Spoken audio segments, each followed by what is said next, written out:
биде слушнат, да станеме малце погласни.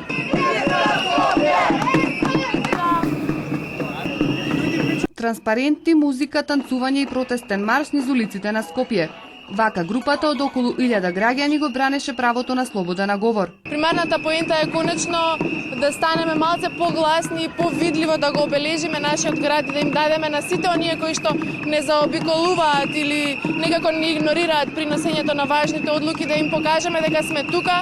Иако протестот го организираа неколку невладини организации, дојдоа и некои политичари. Мислам дека имаат право тоа што го прават и треба да го прават со сета енергија и сила. Ми се свиде паролата "Солун е ваш, а Скопје е наше". Но дел од организаторите велат дека им пречи присуството на политичари на протестот. Тоа е редовна појава кај нашите политичари поради тоа што не си ја вршат доволно добро својата работа, па да се влечат и да се шлепаат на работата на некои други.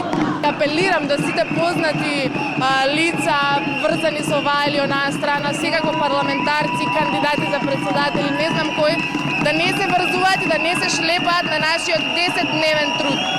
Групата граѓани направи круг на местото каде што треба да се гради црквата. Со свој став за протестите низ улиците на Скопје излезе и премиерот Никола Груевски.